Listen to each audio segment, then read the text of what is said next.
ராமானுஜதயா பாத்திரம் ஞான வைராக்யபூஷணம் ஸ்ரீமத்வேங்கடநாதார்யம் வந்தே வேதாந்ததேசிகம் கலயாமி கலித்வம்சம் கவிம் லோகதிவாகரம் யஸ்ய கோபிஹ பிரகாஷாபிராவித்யம் நிஹதம் தமஹ.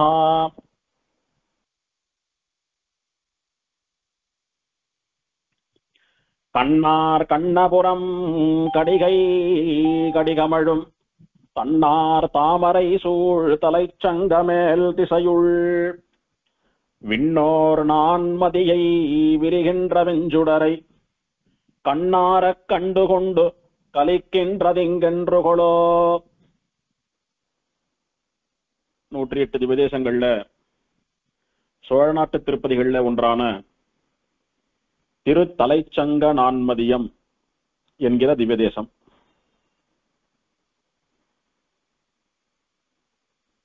இந்த திவ்யதேசத்தை நான்மதிய பெருமாள் கோயில் அப்படின்னு சொல்லுவா. தலைச்சங்காடு அப்படின்னு பிரசித்தியான திவ்யதேசம். ஆழ்வார் தலைச்சங்க நான்மதியம் அப்படின்னு மங்களாசாசனம் பண்றார். திருநாங்கூருக்கு பக்கத்திலே இருக்கக்கூடியதான இன்னொரு திவ்யதேசம் இது. திருநாங்கூர்ல இருந்து கொஞ்ச தூரம் போனோமானா ஒரு காடு போல இருக்கக்கூடிய கழனிகள் சூழ்ந்த இடத்திலே தனியா இருக்கக்கூடியதான ஒரு திவ்யதேசம். அதனாலதான் ஊர் பேர்லயே காடு அப்படின்னு வந்திருக்கு. நிறைய காட்டுக்கு நடுவே கழனிகளுக்கு நடுவே இருக்கக்கூடியதான திவ்யதேசம். பெருமாள் மூலவர் நான்மதிய பெருமாள் அப்படின்னு திருநாமம். ஆழ்வார் மங்களாசாசனம் பண்ற போது தலைச்சங்க மேல் திசையுள் விண்ணோர் நான்மதியை அப்படின்னு சொல்றார். திருத்தலைச்சங்க நான்மதியம் என்கிற திவ்யதேசத்திலே மேற்கு திசையிலே கோயில் கொண்டு எழுந்தருளி இருப்பவன் இந்த பெருமாள். இவன் விண்ணோர் நான்மதி, ஆகாசத்திலே இருக்கக்கூடிய குளிர்ச்சியான அழகான சந்திரனை போலே மலர்ந்த முகத்தை உடையவன் அப்படின்னு கொண்டாடுறார். விரிகின்ற வெஞ்சுடர், சந்திரனை போல இருக்கானே அவ்வளவுதான் பிரகாசமா அப்படின்னா அப்படி இல்ல, சூரிய நாட்டமா நன்னா விரிந்து மலர்ந்து பிரகாசிக்கக்கூடிய தேஜஸும் உடையவன், சூரியனை போலவும் சந்திரனை போலவும் இருக்கக்கூடிய பெருமாள் அப்படின்னு கொண்டாடுறார். அந்த பெயரை கொண்டு நான்மதிய பெருமாள் அப்படின்னு திருநாமம் இவருக்கு. இவரை தலைச்சங்க பெருமாள்னு கூட சொல்றது உண்டு. தலை சிறந்த சங்குன்னு சொல்லக்கூடிய பாஞ்சஜன்யத்தை ஏந்தி கொண்டு சேவை சாதிக்கிறபடினாலே தலைச்சங்க பெருமாள்னு திருநாமம். வெண் சுடர் பெருமாள், சங்கு எப்படி வெண்மையா சுடர் விடுவதாக அழகா இருக்கிறதோ அந்த மாதிரியான திருமுக மண்டலத்தை உடைய பெருமாள்னு வெண்சுடர் பெருமாள் என்பதும் ஆழ்வார் கொடுத்த திருநாமம். இவர் கிழக்கு நோக்கி நின்ற திருக்கோலத்திலே சேவை சாதிக்கக்கூடிய பெருமாள். படத்தை பார்த்தீங்களான்னா மூலவரும் உற்சவரும் சேர்த்தியில் இருக்கும்படியான ஒரு ஆச்சரியமான படம். பெருமாள் ரொம்ப பெரிய திருமேனி எல்லாம் இல்ல, குழந்தை மாதிரி சின்னதான திருமேனி தான்.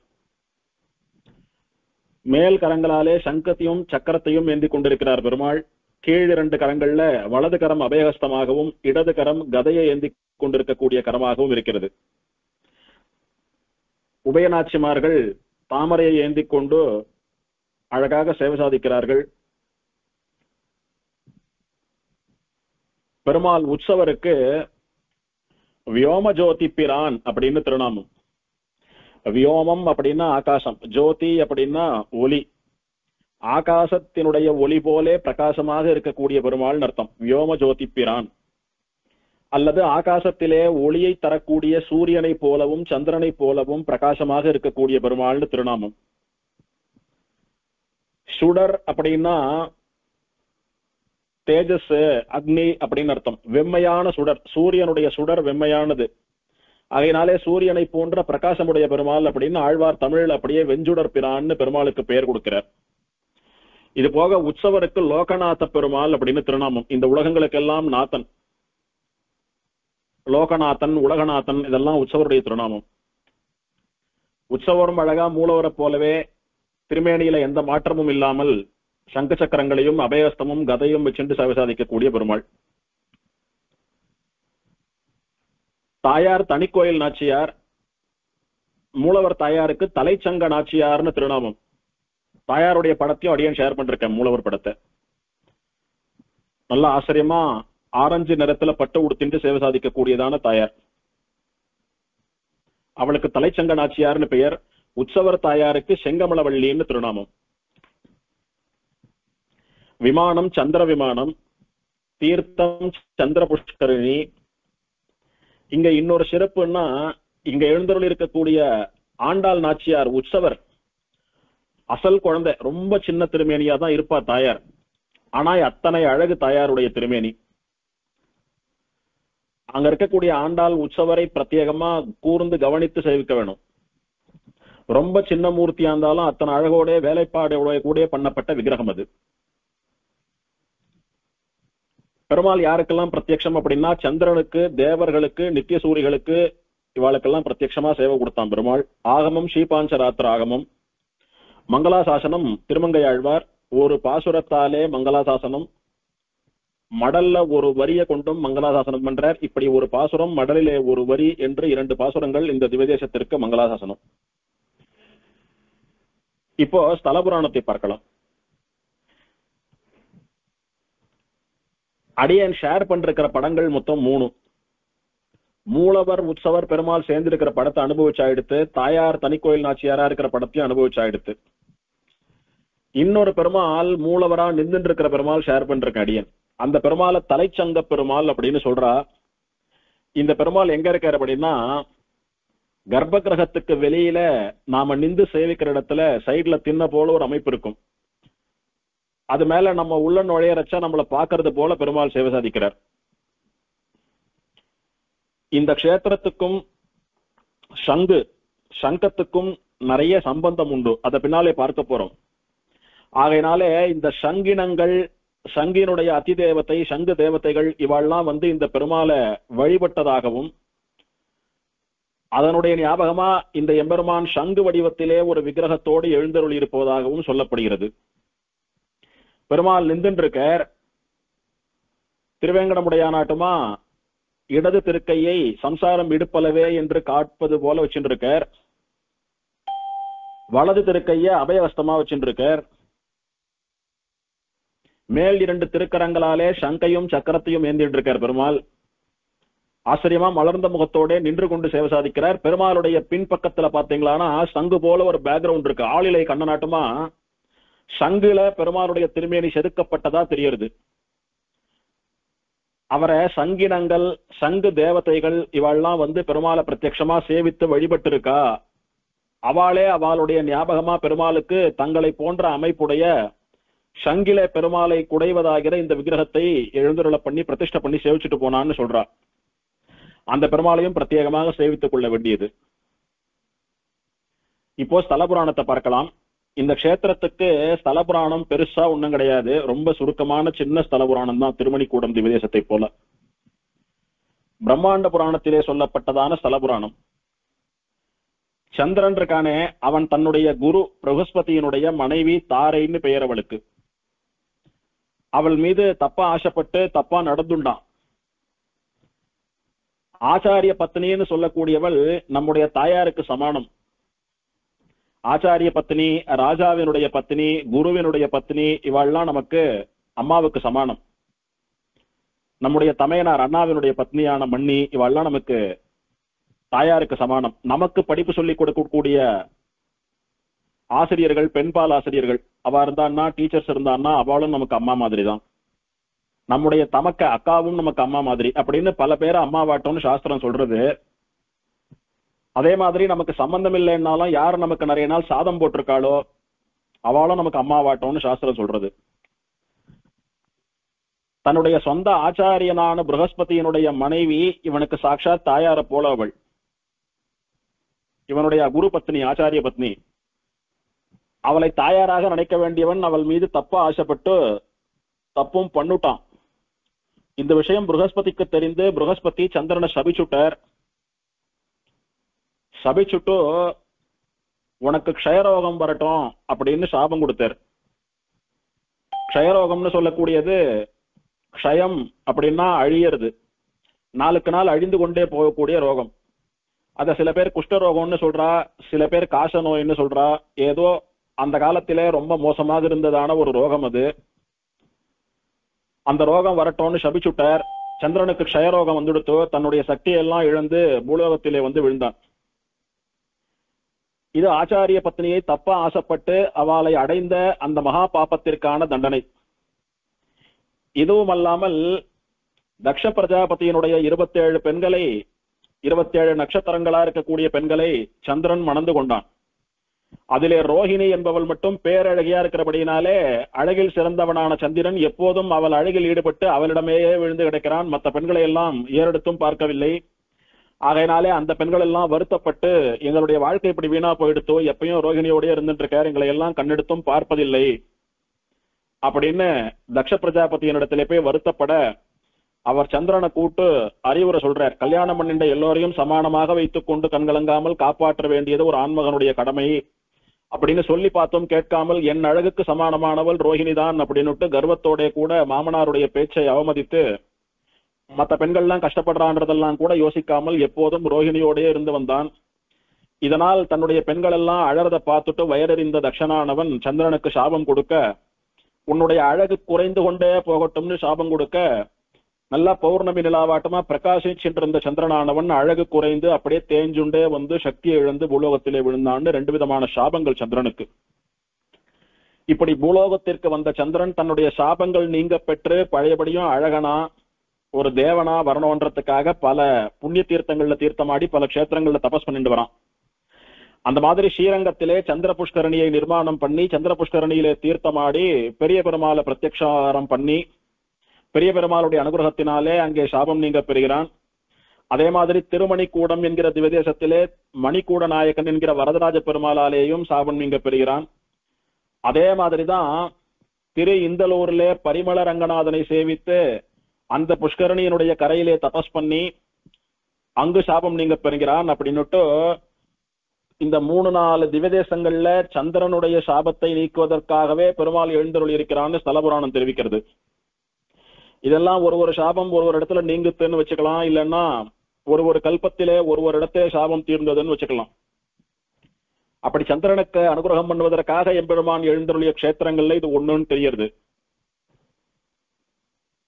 இந்த தலைச்சங்காடுன்னு சொல்லக்கூடிய தலைச்சங்க நான்மதியத்திற்கு வந்து அங்கே ஒரு குளத்தை நிர்மாணம் பண்றான், ஒரு புஷ்கரணியை நிர்மாணம் பண்றான். சந்திரனாலே ஏற்படுத்தப்பட்ட புஷ்கரணி சந்திர புஷ்கரணின்னு பெயர் பெறுகிறது. அதிலே தினம் தீர்த்தமாடிண்டு அனுஷ்டானங்களை எல்லாம் பண்ணிண்டு இந்த பெருமாளை நோக்கி தபஸ் பண்றான். அந்த பெருமாள் ஆச்சரியமா அவனுக்கு சேவை கொடுத்து அவனுடைய சாபங்களை எல்லாம் நீக்கிறார். நீக்கிட்டு உனக்கு விசேஷமா இன்னொரு அனுகிரகம் பண்றேன்னுட்டு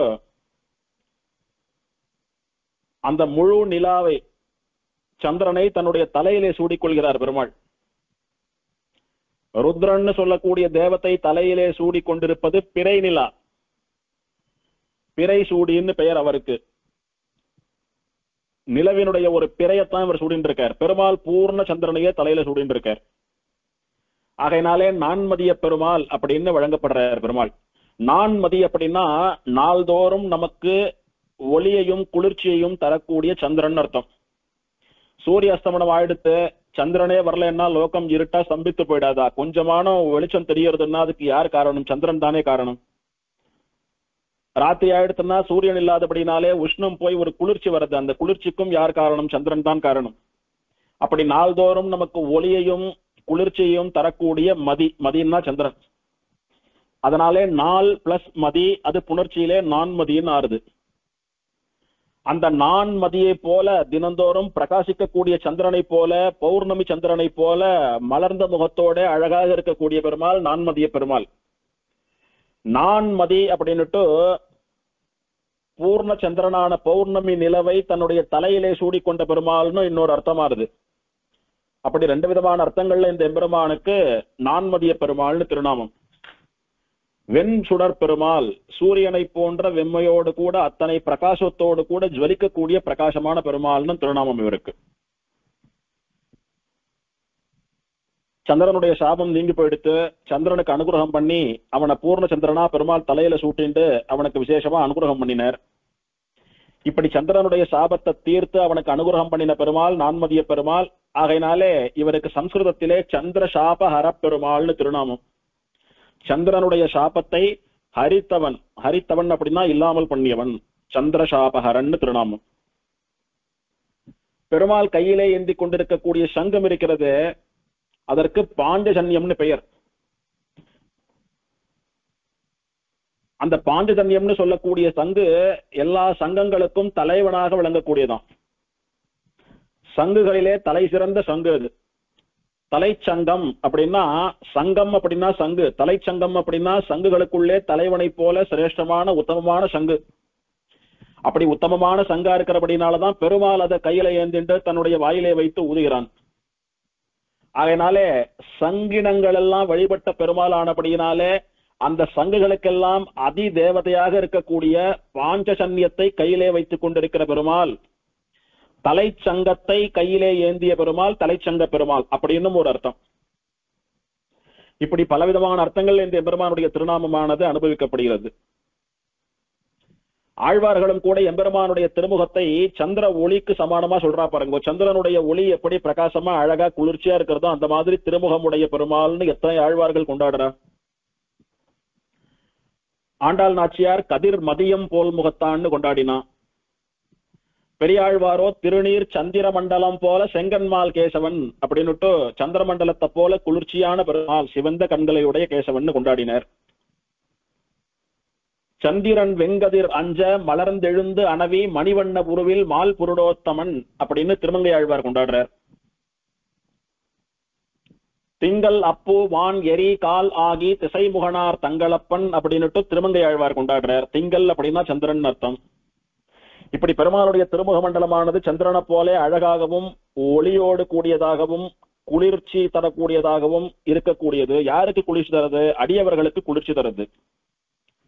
எத்தனை மனசு கஷ்டத்தோட ஒரு அடியவன் கோவிலுக்கு போய் இந்த பெருமாளை சேவித்தாலும் அவர் முகத்தை பார்த்த உடனே அந்த முகத்தினுடைய அழகிலே குளிர்ச்சியிலே இவன் மனம் குளிர்ந்து போயிடுறது. அந்த மாதிரி தானும் குளிர்ச்சியா இருந்துட்டு தன்னுடைய அடியவர்களுக்கும் குளிர்ச்சி தரக்கூடிய பெருமாள் இவர்.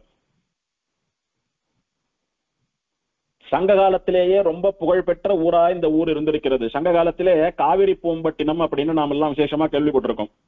சிலப்பதிகாரம் நடந்த இடம். கோவலன் கண்ணகி இவா 2 பேருக்கும் நடந்த வாழ்க்கை சரித்திரங்கள் எல்லாம் ஒரு காப்பியமாக சிலப்பதிகாரமாக வடிக்கப்பட்ட இடம். இப்போ அந்த ஊரை பூம்புகார்னு சொல்றோம். அது கடற்கரை நகரம். ஒரு பெரிய சோழ நாட்டினுடைய தலைநகரமாக விளங்கிய நகரம் அது. காவிரி பூம்பட்டினம், அதிலே திருவிழை மூதூர் அப்படின்னு அந்த காவிரி பூம்பட்டினத்தினுடைய தலைநகரம் குறிக்கப்படுகிறது. அங்குதான் அரண்மனை இருந்து இந்திர விழான்னு ஒரு விழா கொண்டாடப்படுகிறது. 28 நாள் அந்த விழாவை வருஷத்துக்கு ஒரு முறை திருவிழாவா அந்த ஊர் ஜனங்கள்லாம் கொண்டாடினதா சிலப்பதிகாரம் தெரிவிக்கிறது. அப்படி சமுத்திர கரையில இருக்கக்கூடிய விசேஷமான நகரமாக இருக்கிறபடினாலே சமுத்திரத்துல கிடைக்கக்கூடிய பொருள்களை எல்லாம் விற்பனை பண்ணி பிழைப்பது அங்க இருக்கக்கூடிய மக்களுடைய வயிற்று பிழைப்பாக இருந்து வந்தது. அப்போ இந்த சமுத்திரத்துல கிடைக்கக்கூடிய சங்குகளை எல்லாம் கூட அவ சேகரித்து விதவிதமான சங்கை வித்தியாசமான சங்குகளை எல்லாம் விற்பனை பண்ணிட்டு வந்தா. அதுவும் இல்லாம இந்த சங்க சேகரிச்சு சங்குல பேர் எழுதி கொடுக்கறது, சங்குல பட்டம் வரைஞ்சு கொடுக்கறது, சங்கையே ஒரு விக்கிரகமாட்டம் செதுக்கி கொடுக்கறது, அந்த மாதிரி சங்க கொண்டு என்னென்ன கைவினை பொருட்கள் எல்லாம் பண்ண முடியுமோ அதையெல்லாமும் பண்ணி வித்துண்டு வந்தா. இதையெல்லாம் அவ பண்ணினதா சொல்லப்படுறது. இந்த காவிரி பூம்பட்டினம்னு சொல்லக்கூடிய பூம்புகாருக்கு ஒரு 7 கிலோமீட்டர் தொலைவிலே இருக்கக்கூடியதான இந்த தலைச்சங்காடுன்னு சொல்லக்கூடிய ஊர்ல தான் சங்ககால இலக்கியங்கள் தெரிவிக்கின்றன. அதனாலே சங்கு வாணிகம்னு சொல்லக்கூடிய சங்கு மற்றும் சங்கிலே இருந்து பண்ணப்படக்கூடிய பொருள்கள் விற்பதற்கு தலை சிறந்த ஒரு மார்க்கெட் போல இந்த ஊர் செயல்பட்டதுனால தலைச்சங்காடு அப்படின்னு இந்த ஊருக்கு பெயர் அப்படின்னு இலக்கியங்கள் தெரிவிக்கிறது. இந்த ஊரை சேர்ந்த மாடலன் அப்படின்னு ஒரு பிராமணன், அவன் பொதிகமலைய பிரதட்சணம் பண்ணிட்டு குமரியில போய் சமுத்திர தீர்த்தமாடி, அப்படின்னா என்ன அர்த்தம்? திராமிட தேசம் முழுக்க ஒரு யாத்திரையா போய் புண்ணிய தீர்த்தங்கள்லாம் ஆடிண்டு திரும்பவும் தன்னுடைய சொந்தக்காரெல்லாம் வாழக்கூடிய தன்னுடைய ஊரான தலைச்சங்கானம் என்கிற இந்த தலைச்சங்காட்டுக்கு வந்தான் அப்படின்ற ஒரு செய்தியும் கூட சிலப்பதிகாரத்திலே உண்டு. சிலப்பதிகாரத்திலே தலைச்சங்க நான்மதியம் என்ற ஆழ்வாராலே பாடப்பட்ட இந்த ஊர் தற்போது தலைச்சங்காடுன்னு சொல்லக்கூடிய இந்த ஊர் சிலப்பதிகார காலத்திலே தலைச்சங்கானம் அப்படின்னு வழங்கப்பட்டிருக்கிறது. தாழ்நீர் வேலி தலைச்செங்கானத்து நான்மறை முற்றிய நரம்புரி கொள்கை மாமறை முதல்வன் மாடலன் என்போன் மா தவ முனிவன் மலை வலம் கொண்டு குமரியம் பெருந்துரை கொள்கையிற்படிந்து தவர் முதல் பெயர்வோன் அப்படின்னுட்டு இந்த ஊரை சேர்ந்த மாடலன்னு சொல்லக்கூடிய ஒரு பெரிய பிராமணன் பல புண்ணிய தீர்த்தங்கள்ல தீர்த்தமாடி பொதிகமலைய பிரதட்சணமா வந்து குமரியிலே ஸ்நானம் பண்ணிவிட்டு ஆசேத்து ஹிமாச்சலம்னு பாரத தேசம் முழுக்க யாத்திரை போறது போல திராவிட தேசம் முழுக்க யாத்திரை போயிட்டு வந்த ஒரு உத்தமமானவன் அப்படின்னு சிலப்பதிகாரம் கொண்டாடுறது. அதுல இருந்து இந்த ஊருக்கு தலைச்சங்கானம் அப்படின்னு பெயர் இருந்ததுன்னு தெரியறது. கொஞ்சம் யோசிச்சு பார்க்கலாம், சாதாரண விஷயம்தான். கான், கானகம், காணம் அப்படின்னா காடுன்னு அர்த்தம். தலைச்சங் காடுன்னு இப்ப சொல்றோம், அந்த காலத்துல தலைச்சங் காணம்னு இருந்திருக்கு, அவ்வளவுதான், வேற ஒண்ணும் இல்லை. கான், கானகம், காணம் எல்லாம் காடுன்ற அர்த்தத்துலதான் வருது. இந்த பெருமாளுடைய கையில இருக்கக்கூடிய சங்கு ரொம்பவும் அழகான சங்கு. ஸ்ரீதேவி பூமி தேவியோடு கூட சேவை சாதிக்கக்கூடிய இந்த பெருமாள் ரொம்ப அழகான வேலைப்பாடுகள் நிறைந்த நுணுக்கமான திருமேனி அழகை உடையவர். உற்சவரை நின்று நன்னா அனுபவித்து சேவிக்கணும். இங்க இருக்கக்கூடிய உற்சவர்கள் எல்லாமே ரொம்ப வேலைப்பாடு உள்ள நுணுக்கமா அழகா வடிவமைக்கப்பட்ட பெருமாள்கள். அது இந்த கஷேத்திரத்துக்கு இன்னொரு ஏற்றம். அது ஆழ்வார் இந்த எம்பெருமானை மங்களாசாசனம் பண்ணுகிற போது கண்ணார் கண்ணபுரம் கடிகை கடிகமழும் தன்னார் தாமரை சூழ் தலைச்சங்க மேல்திசையுள் விண்ணோர் நான்மதியை விரிகின்ற வெஞ்சுடரை கண்ணார கண்டு கொண்டு கலிக்கின்றது இங்கு என்றுகளோ அப்படின்னு அனுபவிக்கிறார். இது ஒண்ணுதான் பாசுரம் இந்த ஊருக்கு. திருக்கடிகையில இருக்கக்கூடிய யோகநரசிம்மன் சொல்லக்கூடிய பெருமாள், திரு கண்ணபுரத்திலே இருக்கக்கூடிய சௌரிராஜன் சொல்லக்கூடிய பெருமாள், இவாளை எல்லாம் நான் எப்போது போய் கண்குளிர சேவிக்க போறேன் அப்படின்னு சொல்ற போது ஆழ்வார் இந்த எம்பெருமானையும் நினைத்துக் கொண்டு இவனையும் எப்போது சேவிப்பேன் என்று ஏங்குகிறார் ஆழ்வார், திருமங்கை ஆழ்வார். தன்னார் தாமரை சூழ் தலைச்சங்கம், குளிர்ச்சி பொருந்திய தாமரைகள் நிறைந்திருக்கக்கூடிய குளங்களை உடைய தலைச்சங்க நான்மதியம் தலைச்சங்காடுன்னு சொல்லக்கூடிய திவ்யதேசம். அதிலே மேல் திசையுள், அந்த திவ்யதேசத்தினுடைய மேற்கு திசையிலே மேற்கு பக்கத்திலே விண்ணோர் நான்மதியை, நித்திய சூரிகளுக்கெல்லாம் நாள்தோறும் சந்திரனை போல அழகையும் ஒளியையும் பிரகாசத்தையும் குளிர்ச்சியையும் தந்து கொண்டிருக்கக்கூடிய எம்பெருமான். வைகுண்டத்திலே இருக்கக்கூடியவனும் இந்த எம்பெருமான் தான் ஆழ்வார் அனுபவிக்கிறார். இந்த எம்பெருமானே வைகுண்டத்திலும் இருந்து கொண்டு நித்திய சூரிகளுக்கெல்லாம் சந்திரனை போல கண்ணுக்கு அழகு குளிர்ச்சி சந்தோஷம் எல்லாத்தையும் தந்துட்டு இருக்கானாம். விண்ணோர்களுக்கு அப்படின்னா விண்ணவர்கள் அப்படின்னு நித்திய சூரிகளை சொன்னா வைகுண்டத்திலே நாறுது, தேவர்களை சொன்னா பொதுவா ஆகாசத்திலே சந்திரன் போல பிரகாசிச்சுண்டு எல்லா தேவர்களுக்கும் மகிழ்ச்சி தரான்னு ஆறுது. விரிகின்ற வெம் சுடரை, அப்படி பிரகாசமா விரிந்து கிடைக்கக்கூடிய சூரியனை போல இருக்கக்கூடியவன் பெருமான்.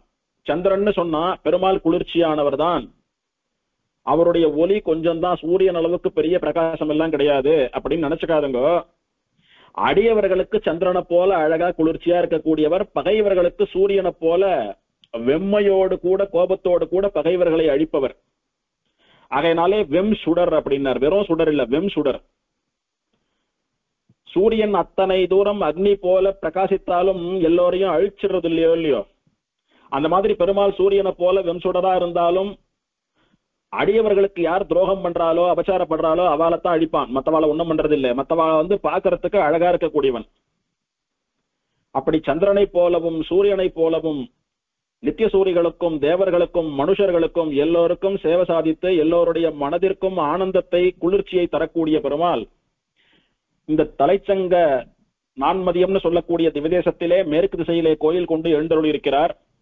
அந்த எம்பெருமானை கண்ணார கண்டுகொண்டு கலிக்கின்றதுங்கென்றோ, அவனை என்னுடைய கண்ணு நிறைய பார்த்து அனுபவிக்கணும், சேவிக்கணும்.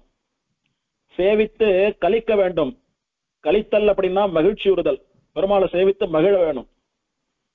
அந்த நாள் என்றோ, அந்த நாள் என்று வருமோ, என்னைக்கு நான் போய் தலைச்சங்க நான்மதியத்துல பெருமாளை சேவித்து கண்களார கண்டு சந்தோஷப்படுவனோ தெரியலையேன்னு ஆழ்வார் ஏங்குகிறார். அப்படின்னா ஆழ்வார் ஒரு முறை சேவித்து மங்களாசாசனம் பண்ணினாலும் கூட இந்த எம்பெருமான் ஆழ்வாருடைய மனசை விட்டு நீங்கவில்லை. நமக்கு ரொம்ப பிடிச்ச பெருமாள், நமக்கு ரொம்ப பிடிச்ச திவ்யதேசம்னா மனசுல நினைச்சுட்டே இருப்போம், திரும்ப எப்ப போறோம் அப்படின்னு. அடியன் சில திவ்யதேசங்களுக்கு போனேன்னா அந்த திவ்யதேசத்துல இருந்துட்டு இருக்கிறச்சியே மனசுல ஒரு சின்ன கவலை வரும். நாளையா எடுத்து புறப்பட்டு போகணுமே, இன்னைக்கு மத்தியானம் கிளம்பணும், ராத்திரி கிளம்பணும், திரும்ப எப்போ வருவோம்னு தெரியலையே அப்படின்னு கிளம்புறதுக்கு முன்னாலேயே பிரியற அந்த ஒரு வருத்தம் வரும். அந்த மாதிரி ஆழ்வாருக்கு ரொம்ப பிடிச்சது விதேசமா ரொம்ப பிடிச்ச பெருமாளா இருக்கிறபடினால ஒரு முறை சேவித்த மங்களாசாசனம் ஆயிட்டா கூட ஆழ்வாருக்கு திருப்தி வரல. திரும்பவும் அந்த எம்பெருமான கண்ணார கண்டு மகிழ்வது என்னைக்கோ அப்படின்னு ஆழ்வார் ஏங்குறார்.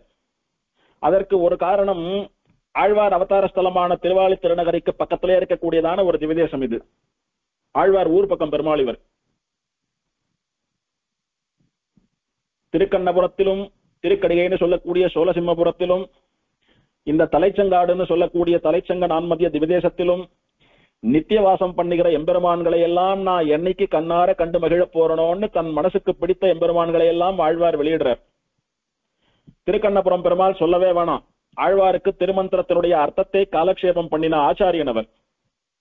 அதனால விசேஷமா நிறைய பாசுரங்களால தன்னுடைய ஆச்சாரியன மங்களாசனம் பண்ணிருக்கார் திருமங்கை ஆழ்வார். அப்படி ஆச்சாரிய சிஷ்ய சம்பந்தம் வைத்துக் கொண்டாலும் சரி, இல்ல பரகால நாயகின்னு சொன்ன இந்த பெண் எப்போதும் பெருமாள் பின்னாடியே ஓடுறாளேன்னுட்டு அவளுடைய தாயார் அவளை கொண்டு நீனிலா முற்றத்திலே தனி சிறையிலே வைத்து விட்டால் அப்போது கூட அவள் இருந்து பார்த்தா கண்ணுக்கு நேர திருக்கண்ணபுரம் தெரியறது. அப்படி பரகால நாயகின்னு சொல்லக்கூடிய காதலியா திருக்கண்ணபுரத்து சௌரிராஜனை கணவனாக காதலனாக அனுபவிக்கிறாள்னு வச்சுட்டாலும் சரி, பதி பத்னி சம்பந்தம்னு வச்சுட்டாலும் சரி, ஆச்சாரிய சிஷ்ய பாவம்னு வச்சுட்டாலும் சரி, ஆழ்வாருடைய மனதை கொள்ளை கொண்டவன் சபரி பெருமாள், திருக்கண்ணபுரம் பெருமாள். திருக்கடிகையில் இருக்கக்கூடிய பெருமாளுக்கு அக்காரக்கணின்னு ஆழ்வார் பேர் கொடுக்கிறார். அது இன்னும் விசேஷம். அது நம்மாழ்வார் தான் அக்காரக்கணின்ற வார்த்தையை பயன்படுத்தினார், வேற யாரும் பயன்படுத்தல. திருமங்கை ஆழ்வாருக்கு முன்னாலே இவர் தான் கடைக்குட்டி ஆழ்வார், இவருக்கு முன்னாலதான் இருக்கா எல்லாரும். அந்த 11 பேர்ல நம்மாழ்வாரை தவிர யாரும் அக்காரக்கணின்ற வார்த்தையை பயன்படுத்தல. அக்காரம் அப்படின்னா வெல்லம் சர்க்கரைன்னு அர்த்தம், கனின்னா பழம்னு அர்த்தம். வெள்ளத்தையோ சர்க்கரையோ தனியா சாட்டாலும் சுவைதான், பழத்தை தனியா சாட்டாலும் சுவைதான், ரெண்டுத்தையும் கலந்து சாட்டா எத்தனை போகியமா இருக்கிறதோ அது போல இந்த எம்பெருமான். அப்படின்னா என்ன, கண்ணநாட்டம் ராமநாட்டம் முழுக்க மனுஷ சரீரத்தோடு வந்தப்போ ஒரு தனி ஆனந்தம், ஒரு அனுபவம், ஒரு அழகு. பன்றியா மீனா ஆமையா வந்த போதும் அது ஒரு அழகு. இங்கு மனித உடலையும் சிங்க தலையையும் கொண்டு பெருமாள் சேராத இரண்டையும் சேர்த்து வைத்துக் கொண்டு நிருசிம்மன அவதாரம் பண்ணினான். அது எப்படி இருக்குன்னா பழத்தோட சர்க்கரையும் தேனையும் வெள்ளத்தையும் கலந்து சாப்பிடுறது போல இன்னும் போகியமா மதுரமா இருக்குன்னு கொண்டாடுறார். அதனால அக்காரக்கனி, அக்காரமும் கனியும் கலந்து சாப்பிடுவது போன்ற சுவையை சுகத்தை அளிக்கக்கூடிய பெருமாள்னு திருநாமம். எக்காலத்து எந்தையாய் எண்ணுள் மண்ணில் மற்ற எக்காலத்தும் யாதொன்றும் வேண்டேன் மிக்கார் வேத விமலர் விழுங்கும் எம் அக்காரக்கனியே உன்னையானே அப்படின்னு அனுபவிக்கிறார் நம்மாழ்வார் அக்காரக்கணின்னு சொல்லக்கூடிய பெருமாள். ஆனா நன்னா பாருங்க, அங்க அக்காரக்கணின்னு மட்டும்தான் சொல்றார். திருக்கடிகைன்ற திவ்யதேசத்தினுடைய பெயர் குறிப்பிடல. அக்காரக்கணின்னு வேற பெருமாளை கூட சொல்லலாமே, இந்த லட்சுமி நிருசிம்மனை தான் அப்படின்றதுக்கான குறிப்பும் கூட அங்க இல்ல. எம் சிங்கப்பிரான் அப்படின்னோ நிருசிம்மன்னோ எந்த சப்தமும் கிடையாது அங்க. ஆனால் நம்மாழ்வார் அக்காரக்கணின்னு குறிப்பிட்டது அவரைத்தான் அப்படின்னு எப்படி சுவாமி நிர்ணயமா சொல்றோம் அப்படின்னா, அவருடைய பிரபந்தங்களுக்கு வியாக்கியானமாக 6 பிரபந்தங்களை எழுத வந்த திருமங்கையாழ்வாருடைய பாசுரங்களில் தான் நம்மாழ்வார் அக்காரக்கணின்னு சொன்னது திருக்கடிகை பெருமாளைத்தான் அப்படின்றது நிரூபிக்கப்படுறது. திருமங்கையாழ்வார் என்ன பண்றார், மிக்கானை மறையாய் விரிந்த விளக்கை எண்ணுள் புக்கானை புகழ்சேர் பொழிகின்ற பொன்மலையை தக்கானை கடிகை தடங்குன்றின் மிசையிருந்த அக்காரக்கணியை அடைந்து உய்ந்து போனேனே. நம்மாழ்வார் அக்காரக்கணின்னு சொன்னார். அந்த அக்காரக்கணி யாரு சுவாமின்னு பல நாளா கேள்வி எல்லோருக்கும். அதற்கு நம்மாழ்வாருக்கு பல காலம் கழித்து அவதாரம் பண்ணின திருமங்கையாழ்வார் அவருடைய 4 பிரபந்தங்களுக்கு 6 பிரபந்தங்களை வியாக்கியானமாக பண்ண வந்தவர். அதுக்கெல்லாம் அர்த்தம் சொல்லணும், அதுக்கெல்லாம் பதில் சொல்லணுமோ இல்லையோ. எங்க நம்மாழ்வார் சொன்ன அக்காரக்கணி யாருன்னா கடிகை தடங்குன்றின் மிசை இருந்த அக்காரக்கணி. திருக்கடிகைன்னு சொல்லக்கூடிய உத்தமமான மலை மீது எழுந்தருளி இருக்கக்கூடிய அக்காரக்கனி அப்படின்னு சோழசிம்மபுரம் லட்சுமி நரசிம்மன் தான் அந்த அக்காரக்கனி. ஆகையினாலே நம்மாழ்வாராலேயே மங்களாசாசனம் பண்ணப்பட்ட திவ்ய தேசம் அப்படின்னு காட்டி கொடுக்கிறார் நமக்கு கலியன். நம்மாழ்வார் அக்காரக்கனின்னு அனுபவித்ததனாலோ என்னவோ அதை இவர்தான் கடிகை தடங்குன்றின் விசையிருந்த அக்காரக்கனின்னு தெளிவா ஸ்தாபித்து வெளியிட்டதனாலோ என்னவோ அவரும் ஆழ்வாருக்கு உள்ளம் கவர்ந்த கல்வனா, ஆழ்வாருடைய மனசை ரொம்ப போட்டு உருக்கக்கூடிய, அடிக்கடிக்கு வந்து என்ன சேவின்னு சொல்லக்கூடிய பெருமாளா ஆழ்வார் மனசை தொட்டுட்டான் பெருமாள். ஆக இப்படி பல காரணங்கள்னாலே திருக்கண்ணபுரம் பெருமாள், திருக்கடிகை பெருமாள், எங்க ஊருக்கு பக்கத்துல இருக்கக்கூடிய இந்த தலைச்சங்கனான்மதிய பெருமாள், இவளை எல்லாம் நான் திரும்ப என்னைக்கு போய் மனசார கண்ணார கண்டு சேவித்து மகிழ போறேன் ஆழ்வார் இயங்கக்கூடியதாக அமைகிற பாசுரம். இதை அவாவா ஊர் பக்கத்துல இருக்கக்கூடிய பெருமாளை எப்படி அனுபவிப்போமோ அந்த உணர்ச்சியோடு அனுபவித்தாலே இந்த பாசுரத்தை, இந்த எம்பெருமானை, இந்த க்ஷேத்திரத்தை புரிந்து கொள்ள முடியும். பெரிய திருமடல்ல கூட ஆழ்வார் நன்னீர் தலைச்சங்கனான்மதியை அப்படின்னு வர்ணிக்கிறார். நல்ல நீர்வளம் மிக்க தலைச்சங்க நான்மதியம் அப்படின்னு சொல்லக்கூடிய இந்த ஊரிலே இருக்கக்கூடிய நிலவை போன்ற எம்பெருமானின் அங்கே அனுபவிக்கிறார். இப்படி ஆச்சரியமாக ஆழ்வாராலே அனுபவிக்கப்பட்டவன் இந்த எம்பெருமான். பிள்ளை பெருமாள் ஐயங்கார் இந்த திவதேசத்து எம்பெருமான் விஷயமாக ஒரு பாடல். செப்புங்காலாதவனும் திங்களும் வானும் தரையும் அப்பும் காலும் கனலுமாயி நின்றான், கைப்பால் அலைச்சங்கம் ஏந்தும் அணியரங்கத்தம்மான் தலைச்சங்கனான் மதியத்தான். கைப்பால் அப்படின்னா கையிலே அலை சங்கம், அலைகளை உடைய சமுத்திரத்திலிருந்து தோன்றிய பாஞ்சஜன்யம்னு சொல்லக்கூடிய சங்கம். அலைகளுக்கு நடுவே அலைகளோடு கூட சமுத்திரத்திலே பிறந்தது பாஞ்சஜன்யம்னு சொல்லக்கூடிய சங்கம். அந்த சங்கத்தை கையிலே ஏந்தி கொண்டு அணி அரங்கத்தம்மான், அழகிய ஸ்ரீரங்கத்திலே எழுந்தருள் இருக்கக்கூடிய ரங்கநாதன் தலைச்சங்க நான்மதியத்தான், திருத்தலைச்சங்க நான்மதியம்னு சொல்லக்கூடிய திவதேசத்திலே எழுந்தருள் இருக்கிறான் அப்படின்னு சொல்றார் சுவாமி. தலைச்சங்காடு தலைச்சங்க நான்மதியம்னு தான் திவதேசம். இங்க எங்க ஸ்ரீரங்கநாதன் வந்தார், என்ன சம்பந்தம் அப்படின்னா, திருநாங்கூர் திருப்பதிகள் எல்லாம் அனுபவிக்கிற போது இந்த 11 பெருமாளும் இதற்கு முன்னாலேயே மங்களாசாசனம் பண்ணப்பட்ட வேறு திவதேசத்து எம்பெருமான்களே திரும்ப இங்க வந்து சேவை சாதிக்கிறான்னு பார்த்தோமோ இல்லையோ, அந்த மாதிரி ஸ்ரீரங்கத்துக்கும் இந்த கஷேத்திரத்துக்கும் ஏதான சம்பந்தம் இருக்குமானா அப்படி இல்லை. பிள்ளை பெருமாள் ஐயங்கார் எப்படின்னா தீவிர ரங்கநாத பக்தர். அவர் சொல்ல போனா ரங்கநாத பரமை காந்தின்னு சொல்லணும். அவரை தொண்டரடிப்பொடி ஆழ்வார போல ரங்கநாதனான பெரிய பெருமாளை தவிர வேற யாரையும் பாடாதவர். அவர் வேற யாரையும் பாடவே மாட்டார், பாடினதே இல்லை. எதுவா இருந்தாலும் ஸ்ரீரங்கநாதர் ஊசல், ஸ்ரீரங்க நாயகியார் ஊசல், திருவரங்க தந்தாதி, திருவரங்க கலம்பகம்னு எந்த பிரபந்தம் பாடினாலும் ரங்கநாதன் ரங்கநாச்சியார் ஸ்ரீரங்கத்து விஷயமாவே பாடிட்டு இருந்தார். ஆனா ஆச்சரியமா ஆழ்வார்களை போல பக்தியோடு பாசுரங்கள்லாம் எழுதுறார் அப்படின்னு பெருமாளுக்கு இவருடைய பாசுரங்கள்ல ரொம்ப ஆசை. திருவேங்கடமுடையான் என்ன பண்ணினா, இவர் வாயால நாமளும் பாட்டு வாங்கிக்கணும் அப்படின்னு ஆசைப்பட்டு இவருடைய சொப்னத்திலே போய் ஐயங்காரே என்ன பத்தியும் பாடுங்கன்னு கேட்கிறான். இவரோ தொண்டரடி பொடி ஆழ்வார போல தீவிரமான ரங்கநாத பக்தர். இவர் ரங்கநாதனை தவிர வேற பெருமாளை கூட சேவிக்க மாட்டார். இவர் ஸ்ரீரங்கத்தை விட்டு நகரவே மாட்டார். கனவுல வந்து நான் தான் திருவேங்கடமுடையான் என்ன பாடு அப்படின்னு சொன்னா, இவர் என்ன சொல்றார், அரங்கனை பாடிய வாயால் எந்த குரங்கனையும் பாட மாட்டேன்னு சொல்லிட்டார். மந்திபாய் வடவேங்கட மாமலைன்னுட்டு திருப்பான் ஆழ்வார் மங்களாசாசனம் பண்ணினார் திருவேங்கடமலையை. மந்தின்னு சொல்லக்கூடிய குரங்குகள் பாய்ந்து இங்கும் அங்கும் தாவி விளையாடி கொண்டிருக்கக்கூடிய திருவேங்கடமலைன்னு. மந்தின்னா குரங்கோ இல்லையோ, அப்படி குரங்குகள் நிறைய இருக்கக்கூடிய மலை, அந்த குரங்குகளோட இருப்பவன் எவனையும் நான் பாட மாட்டேன் அப்படின்னுட்டு அவர் ரைமிங்கா அரங்கனை பாடிய வாயால் குரங்கனை பாட மாட்டேன்னு சொல்லிட்டார். பெருமாள் நினைத்தார் எல்லா பெருமாளும் ஒண்ணுதான், ஸ்ரீமன் நாராயணனாகிற நானே அங்க ரங்கநாதனாகவும் இருக்கிறேன், இங்க திருவேங்கடமுடையானாகவும் இருக்கிறேன், ஆகையினாலே எல்லோரையும் பாடலாம் தப்பில்லைன்னு அவருக்கு உணர்த்தணும், அவர் வாயாலே பாசுரம் வாங்கிக் கொள்ள வேண்டும் என்பதற்காக ஒரு லீலையை நடத்தினான் பெருமாள். என்ன பண்ணா அப்படின்னா, இவருக்கு உடம்புல ஒரு நோய் வந்துடுத்து, ஆரோக்கியம் குறைஞ்சு போயிடுத்து.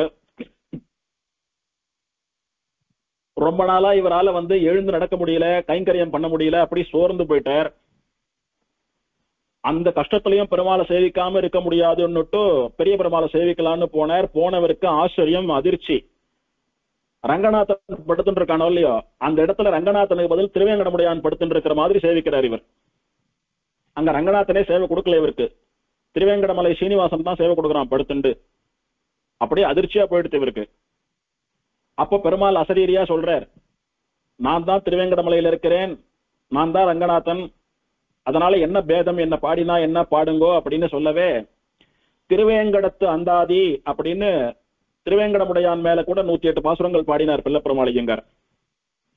அதன் பிறகு எதற்கு எல்லா பெருமாளையும் பாடிவிடலாம் அப்படின்னு 108 திருப்பதி அந்தாதின்னு 108 பெருமாளையும் பாடுறார். இதெல்லாம் சாதித்தவன் யாருன்னா எங்க திருவேங்கடமுடையான் தான். இவர் திருவேங்கடமுடையானை பாடுவதற்கு முன்பு, இந்த 108 திருப்பதி அந்தாதி பாடுவதற்கு முன்பு ரங்கநாதனை, ரங்கநாச்சியார, ஸ்ரீரங்கத்தை மட்டுமே பாடினாரோ இல்லையோ, அது அப்படியே உடம்புல ஊறி போயிடுத்து. இந்த ரங்கநாதனே எல்லா திவ்யதேசங்கள்லயும் பெருமாளா எழுந்தருளி சேவை சாதிக்கிறான்றது தெரிந்தவர் இவர். ஆகையினாலே எந்த பெருமாளை பாடினாலும் வாயில ரங்கநாதன் வந்துடும் இவருக்கு. அப்படின்னா என்ன அர்த்தம்னா, ஸ்ரீரங்கத்துல இருக்கிற எங்க ரங்கநாதன் தான் இங்க தலைச்சங்க நான்மதியத்துல சேவை சாதிக்கிறான், ஸ்ரீரங்கத்துல இருக்கிற எங்க ரங்கநாதன் தான் திருமலையில சீனிவாசனா நிக்கிறான் அப்படின்னு அவருடைய அனுபவம். உண்மைதானே அது? அந்த மாதிரி அழகிய அலைகள் இங்கும் அங்கும் விளையாடி கொண்டிருக்கக்கூடிய சமுத்திரத்திலே தோன்றிய பாஞ்சஜன்யத்தை கையிலே ஏந்தி கொண்டிருக்கக்கூடிய எங்க ரங்கநாதன் திருத்தலை சங்க நான்மதியம்னு சொல்லக்கூடிய திவதேசத்திலே இருக்கக்கூடிய எம்பெருமான். இவன் தான் அவன். அவனை பத்தி சொல்லணும்னா செப்பும் கால் அவனை பற்றி சொல்ல வேண்டும் என்றால், ஆதவனும் சூரியனும் திங்களும் சந்திரனும் வானும் ஆகாசமும் தரையும் பூமியும் அப்பும், அப்புன்னா ஜலம், ஜலமும், கால் அப்படின்னா காத்து, காலும் காற்றும், கனல் அப்படின்னா நெருப்பு, கனலும் அக்னியும், ஆய் நின்றான், ஆகி நிற்கிறான். அதாவது சூரியனாகவும் சந்திரனாகவும் ஆகாசமாகவும் பூமியாகவும் ஜலமாகவும் காற்றாகவும் அக்னியாகவும் நிற்கக்கூடியவன் யாருன்னா எங்க ரங்கநாதன் தான். அதே ரங்கநாதன் தான் தலைச்சங்க நான்மதியத்திலே தலைச்சங்க பெருமாளாகவும் இருக்கிறான். அப்படின்னா என்ன அப்படின்னா, நம்ம கண்ணால எதெல்லாம் பாக்குறோமோ அதெல்லாம் எம்பெருமான் தான். அப்படின்னா என்ன, அதுக்கெல்லாம் அந்தராத்மாவா பெருமாள் இருந்துட்டு அதையெல்லாம் தன்னுடைய சரீரமா வச்சுட்டு காப்பாத்துறான் பெருமாள்னு அர்த்தம். நிற்கின்றதெல்லாம் நெடுமால் என்று ஓராதார் கற்கின்றதெல்லாம் கடைன்னு திருமழிசை பிரான் சொன்னது போல, கண்ணுக்கு தெரியக்கூடிய தத்துவங்கள் அனைத்தையும் எம்பெருமானுடைய திருமேனியாகவே அனுபவிக்கிறார் ஐயங்காரும் கூட. அலைச்சங்கம் ஏந்தும் கையான்னு சொன்னார். ஆச்சரியமான சங்கத்தை ஏந்தி கொண்டிருக்கக்கூடியவன். அந்த அலைச்சங்கம் என்பதற்கு அலைகள் இருக்கக்கூடிய கடல்ல தோன்றிய சங்கம்னு ஒரு அர்த்தம். இன்னொரு அர்த்தம் என்ன அப்படின்னா, அலைத்தல் அப்படின்னா வருத்தப்பட செய்தல், வருத்துதல் அர்த்தம். யார வருத்தப்பட வைக்கிறது? எம்பெருமானுடைய அடியவர்களான பாகவதர்களுக்கு யார் எதிரியா இருக்காளோ அவளை வருத்தப்பட வைக்கிறது சங்கம். எப்படி பெருமாள் துஷ்டர்களை சம்ஹாரம் பண்ணணும், யுத்தம் பண்ணணும்னு ஆரம்பிச்சான்னா முதல்ல என்ன பண்றான்? தன்னுடைய இந்த தலைச்சங்கம்னு சொல்லக்கூடிய பாஞ்சஜன்யத்தை வாயிலே வைத்து ஊதுகிறான். அந்த மங்களமான சப்தம் அப்படியே விண்ண பிளப்பது போல லோகத்திலே ஓன்னு ஒலிக்கிறது. அப்படியே இது நல்லவர்களுக்கெல்லாம் வயத்துல பால வாக்குறது. பெருமாள் வந்துட்டார், பாஞ்சஜன்யத்தை வாயில வச்சு ஊதிட்டார், இனிமேல் துஷ்டர்கள் எல்லாம் ஒழிய போறா, நாமெல்லாம் நிம்மதியா இருக்க போறோம், இவளுடைய வயறு மனசெல்லாம் குளிர்றது. அதே நேரம் அடியவர்களுக்கு பகைவர்களா இருக்கக்கூடிய துஷ்டர்கள் இருக்கா பாருங்க, அவளுக்கு பயத்தை கலக்கிறது. எம்பெருமான் வந்துட்டான், சம்ஹாரம் பண்ண போறான், நம்ம ஒழிந்தோம் என்று பயத்தை ஏற்படுத்துறது. ஆகையினாலே தன்னுடைய பெரிய ஒளின்னு சொல்லக்கூடிய சப்தத்தினாலே அடியவர்களுக்கு எதிரிகளான துஷ்டர்களை அலைக்கக்கூடிய, அதாவது வருத்தப்பட செய்யக்கூடிய சங்கம் என்றும் ஒரு அர்த்தம். சமுத்திரத்திலே அலைகளோடு கூடிய சங்கம் அப்படின்னு அனுபவித்தா இந்த சங்கம் அழகாக வெண்மையாக குளிர்ச்சியாக இருக்கிறது. யாருக்கு? அடியவர்களுக்கு என்கிற அனுபவம். அலைத்தல் அப்படின்னா வருத்தப்பட செய்தல், வருத்துதல் அப்படின்ற அர்த்தத்திலே கொண்டால் அடியவர்களுக்கு எதிரிகளை நடுங்க வைக்கக்கூடிய, ஓடவிடக்கூடியதான சங்கம் அப்படின்னு அர்த்தம். இதுல என்ன தெரிகிறதுன்னா, பெருமாள் ஆயுதங்கள் ஏந்தி கொண்டிருப்பது துஷ்டர்களை அழிப்பதற்காக, அடியவர்களை காப்பதற்காக. அது மட்டுமல்லாமல் அடியவர்களுக்கு அழகா பெருமாள் ஆயுதம் ஏந்தி சேவை சாதித்து அவர்களுடைய மனசை குளிரச் செய்வதற்காக பல அர்த்தங்கள் கிடைக்கிறது. அப்பேற்பட்ட அழகான எம்பெருமான், எங்கும் எல்லாவுமாக இருக்கக்கூடிய எம்பெருமான் தான் ஸ்ரீரங்கத்தில் ரங்கநாதனாகவும் இந்த கஷேத்திரத்திலே நான்மதிய பெருமாளாகவும் இருக்கிறான்னு சுவாமியினுடைய அனுபவம். விஷ்ணுஸ்தலாதர்சத்திலே சொல்லப்பட்டதான தியான ஸ்லோகம்.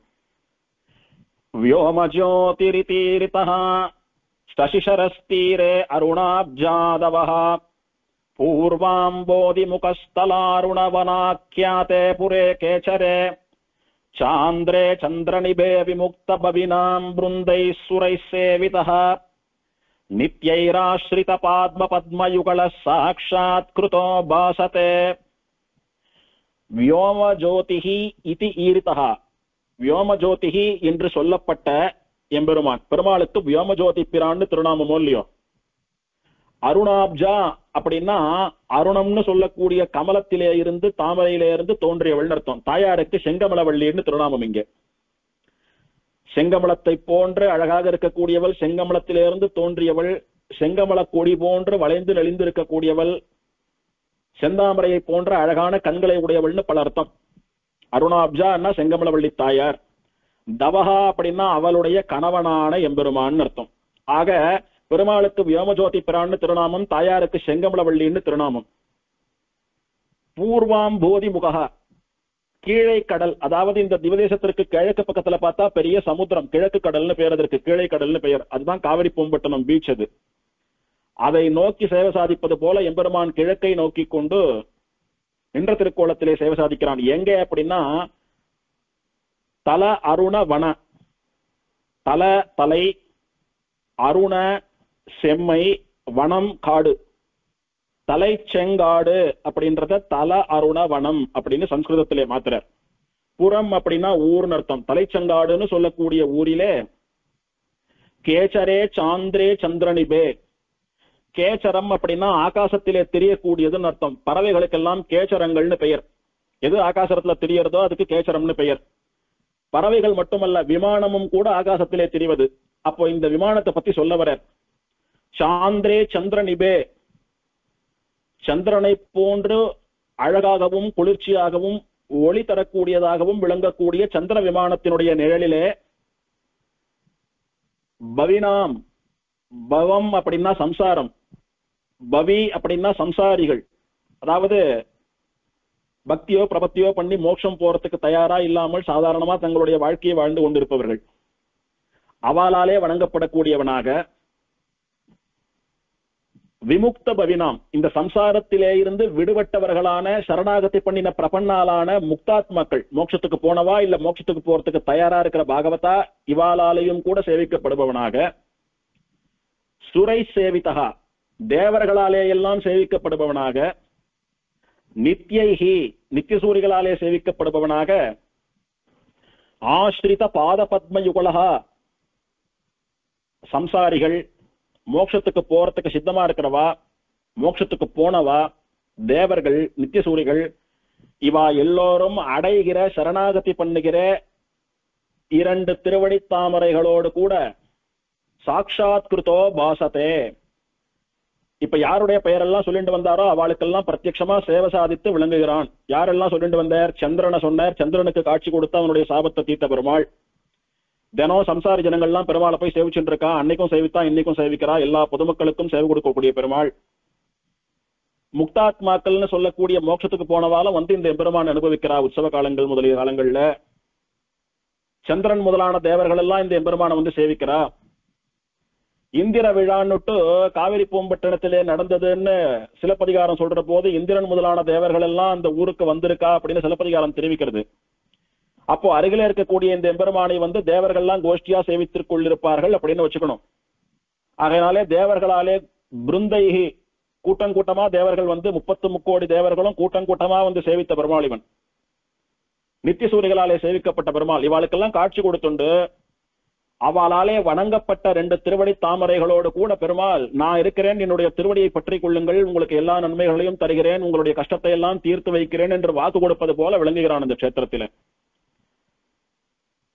வியோமஜோதி பிரான் என்றும் நான்மதிய பெருமாள் என்றும் வெஞ்சுடர் பெருமாள் என்றும் திருநாமமுடைய பெருமாள் செங்கமலவள்ளி தாயாரோடு கூட திருச்சலைச்சங்க நான்மதியம் என்கிற இந்த க்ஷேத்திரத்திலே சந்திர புஷ்கரணி கரையிலே சந்திர விமான நிழலிலே கிழக்கு திசையிலே இருக்கக்கூடிய சமுத்திரத்தை பார்த்து கொண்டிருப்பவனாக சந்திரன், தேவர்கள், மனிதர்கள், முக்தர்கள், நித்தியசூரிகள், பாகவதர்கள் எல்லோருக்கும் தன்னுடைய 2 திருவடிகளே தஞ்சம் சரணாகதி என்று காட்டிக்கொண்டு இங்கே ஆச்சரியமாக சேவை சாதிக்கிறான்னு இந்த ஸ்லோகம் அனுபவிக்கிறது.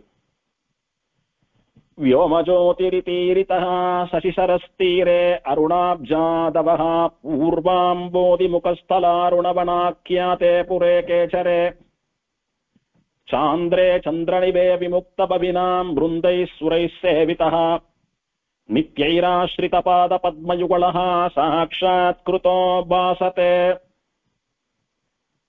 श्रीमते செங்கமலவள்ளி நாயிகா சமேத ஸ்ரீ லோகநாத பரபிரம்மனே நமஹ.